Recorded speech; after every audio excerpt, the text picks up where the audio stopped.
ಇದ್ರಲ್ಲಿ ತೊಂದ್ರೆ ಏನಮ್ಮ ಬಂತು? ಇದು ನಮ್ ಕರ್ತವ್ಯ ಅಲ್ವಾ? ಶ್ರೀಕಾಂತಂಗ್ ರಜಾ ಇದ್ದಿದ್ರೆ ಅವನೇ ಕರ್ಕೊಂಡು ಹೋಗಿರೋನು. ಶ್ರೀನಾ, ಬೇಡವೇ ಬೇಡ. ಅಲ್ಲ, ಅವ್ರಿಗೆ ಇರೋ ಕೆಲ್ಸ ಟೆನ್ಷನ್ನೇ ಸಾಕು. ಅತ್ತೆ, ನಾನ್ ನಿಮ್ಗೆ ಹೇಳೋದ್ ಮರ್ತಿದ್ದೆ.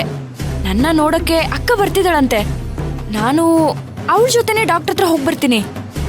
ನೋಡಿದ್ರ ಅಕ್ಕ, ರಜನಿ ಬೆಂಗಳೂರಿಂದ ಇಲ್ಲಿಗೆ ಬಂದು ರಾಗಿಣಿನ ಆಸ್ಪತ್ರೆ ಕರ್ಕೊಂಡು ಹೋಗ್ಬೇಕು ಅಂತೀರಾ? ಪಾಪ, ಏನೋ ನಿನ್ ಬೈಕೆನ ನಾವ್ಯಾಕ್ ಬೇಡ ಅನ್ಬೇಕು?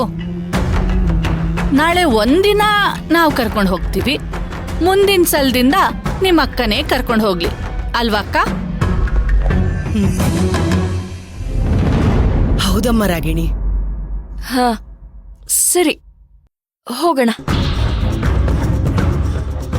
ಆದ್ರೆ ನಾಳೆನೆ ಯಾಕೆ ಹೋಗ್ಬೇಕು ಚಿಕ್ಕತ್ತೆ? ಸ್ವಲ್ಪ ದಿನ ಆದ್ಮೇಲೆ ಹೋಗ್ಬೋದಲ್ಲ? ಅಯ್ಯೋ, ಹಾಗೆಲ್ಲ ನಿರ್ಲಕ್ಷ್ಯ ಮಾಡಬಾರ್ದಮ್ಮ. ತಿಂಗಳಿಗೆ ಸರಿಯಾಗಿ ಡಾಕ್ಟರ್ ಹತ್ರ ತೋರ್ಸಿದ್ರೆ ಮಾತ್ರ ಮಗುವಿನ ಆರೋಗ್ಯದ ಬಗ್ಗೆ ಗೊತ್ತಾಗೋದು. ಸರಿ ಅತ್ತೆ. ಜೊತೆಲಿ ಏನ್ ಗೊತ್ತಮ್ಮ ರಾಗಿಣಿ, ನಿನ್ ಹೊಟ್ಟೆಲಿರೋ ಪುಟಾಣಿನ ನೋಡ್ಬೇಕು ಅಂತ ನಮಗೂ ಆಸೆ. ನಾಳೆ ಹೇಗೂ ಅಲ್ಲಿ ಅಲ್ಟ್ರಾಸೌಂಡ್ ಸ್ಕ್ಯಾನಿಂಗ್ ಮಾಡ್ತಾರಲ್ಲ, ಆಗ ನೋಡ್ತೀವಿ.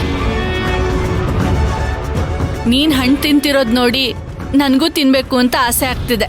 ನಾನು ಒಂದ್ ತಗೋತೀನಿ. ಇದಕ್ಕೂ ಸ್ಕ್ಯಾನಿಂಗ್ ಏನಾದ್ರೂ ಮಾಡಿ ಒಳಗಡೆ ಹುಳ ಇದೆಯೋ ಇಲ್ವೋ ಅಂತ ತಿಳ್ಕೊಳ್ಳೋ ಹಾಗಿದ್ದಿದ್ರೆ ಚೆನ್ನಾಗಿರೋದು ಅಲ್ವಾ ಅಕ್ಕ?